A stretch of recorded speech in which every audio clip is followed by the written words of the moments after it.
আমাদের কনফিডেন্স আছে নেপালের বিপক্ষে আমরা কালকে ইনশাল্লাহ জিতার জন্য খেলবো। আমরা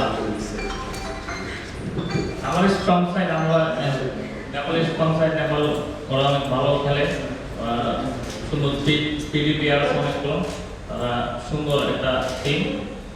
তারপর আমরা ইনশাল্লাহ কালকে দেখা যাবে ইনশাল্লাহ।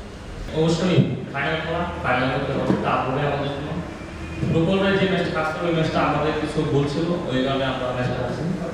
ফাইনালে ইনশাল্লাহ আমরা আমাদের সেটাতেই খেলবো, আমরা আমাদের দেশের জন্য খেলবো, আমরা আমাদের বাংলাদেশের ফুটবলের জন্য খেলবো। ফাইনাল টিম চাঙ্গ আছে, হ্যাঁ ক্যাপ্টেন সামন নাই, ওর জায়গাটায় খেলাম করে আসিফ আসছে, ও ভালো প্লেয়ার, ওর জায়গাটা আগের জায়গাটায় আরো এক্সপিরিয়েন্স প্লেয়ার আছে, ইনশাল্লাহ আমাদের কোনো প্রবলেম হবে না।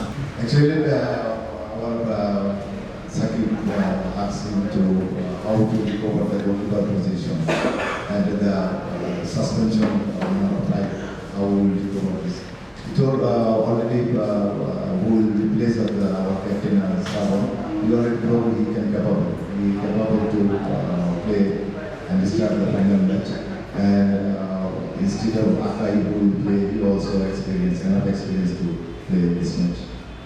Okay, finally, I would like to thank you from Bangladesh and Bangladesh, all the journalists. I think and believe from day to one, still you have a moral support to us, and I don't know what about tomorrow. Thank you very much.